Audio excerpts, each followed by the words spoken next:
की जानकारी YouTube channel में आपका स्वागत है। गुरुदेव, ये योग में पूरक, कुंभक और रेचक का क्या महत्व है और प्राणायाम के किस प्रकार से आधारभूत स्तंभ हैं, बताइएगा। देखिए, प्राणी मात्र में सांस का बहुत ज़्यादा महत्व है।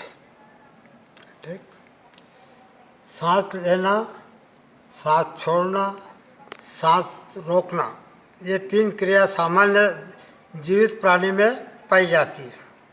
ठीक है।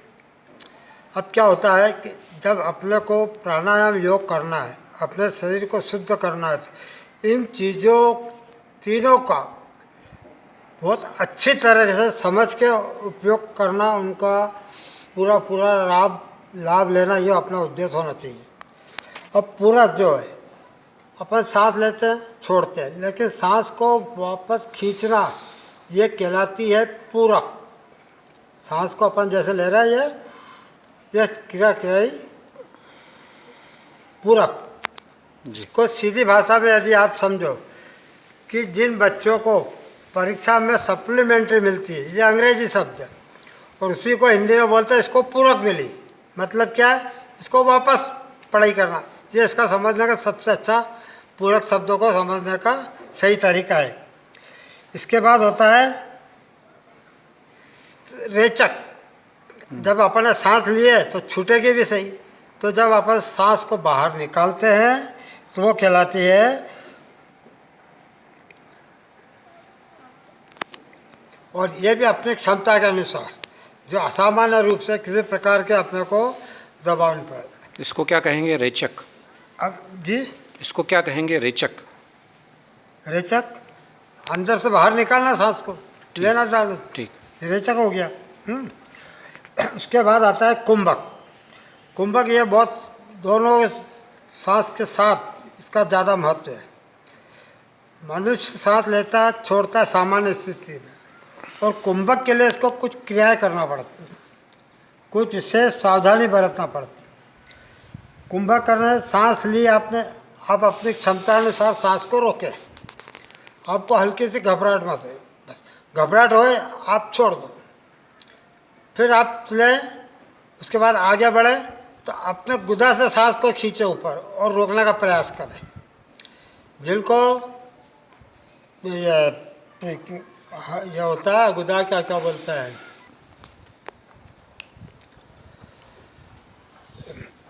पूरक रेचक के बाद तीसरी क्रिया है कुंभक। कुंभक क्रिया जो है पूरे शरीर को ऊर्जा खींचता है। इसको लेके आपको रोकना है सांस को अंदर अपनी क्षमता अनुसार, और गुदा से सांस को ऊपर की तरफ खींचना है, जिसे मूल बंद कहते हैं। उसमें आपको ऐसा महसूस होगा पेट सिकुड़ रहा है, पसलियाँ सिकुड़ रही है, ऐसा एहसास होना चाहिए। और गुदा से सांस ऊपर खींचना और रोकना है, जितनी देर आप रोक सकते हो रोकिए।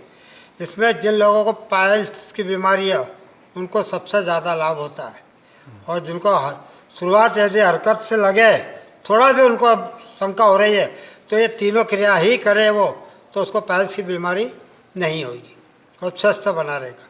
और हमेशा दिन भर उसको उत्साह, क्या बोलते हैं, ऊर्जा बनी रहेगी शरीर में। जैसे किसी व्यक्ति को अचानक ही घबराहट होने लग गई, या थोड़ा उसका मूड ऑफ हो गया, अच्छा नहीं लग रहा है, तो ऐसी स्थिति में अगर वो श्वास को लेकर के कुंभक करे या लंबा गहरा श्वास ले छोड़े, तो क्या उसको लाभ होगा? बिल्कुल सही। आदमी किसी भी रूप में अपने शरीर के ऊर्जा को कंट्रोल करेगा तो उसमें खून की गति बढ़ेगी, विजातीय द्रव गिरेंगे और उसको हल्कापन लगेगा। उसमें तीनों क्रिया करेगा, वो पूरक भी करेगा, रेचक भी करेगा और कुंभक भी होगी। और कुंभक करेगा उसमें उसकी क्षमता के अनुसार करना है। सांस ऊपर खींचेगा, उसमें गुदा द्वार से भी लाभ होगा, पेट सिकुड़ेगा, पसलियाँ सिकुड़ेगी, उससे पूरे शरीर में खिंचाव लगेगा, और धीरे धीरे सांस छोड़े। इस प्रकार उसको हल्कापन लगेगा और उसको जो चेहरे पे जो तनाव, बेचैनी है, वो सब दूर हो जाए और प्रसन्न हो जाएगा। आपने ये जो कुंभक बताए दो प्रकार के, आंतर कुंभक और बाहर कुंभक, बाहर श्वास लेके रोकना और अंतर लेके, तो इनमें दोनों में ज़्यादा लाभकारी कौन सा है? लाभकारी तो दोनों ही है, फिर भी आदमी की क्षमता के अनुसार।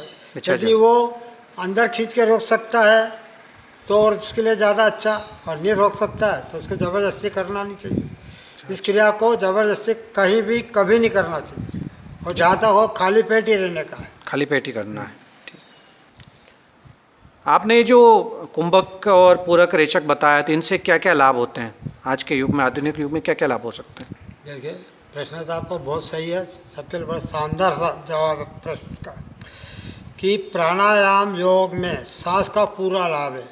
जब भी आदमी को अपने शिथिलता लगे, कमजोरी महसूस हो, चेहरे पे तनाव लगे, मन नहीं लग रहा, सिर भारी हो रहा है, हाथ पैरों में खिंचाव आ रहा है, तो उस समय यदि ये सामान्य रूप से खाली पेट है, रेचक पूरक कुंभक की क्रिया 1 बार 2 बार 3 बार करे तो पूरी थकावट दूर हो जाएगी, उसकी कमजोरी दूर हो जाएगी, और नई ऊर्जा हो जाएगी, नई चेतना के साथ काम करने लगेगा, चेहरे पे नई चमक आएगी इसके।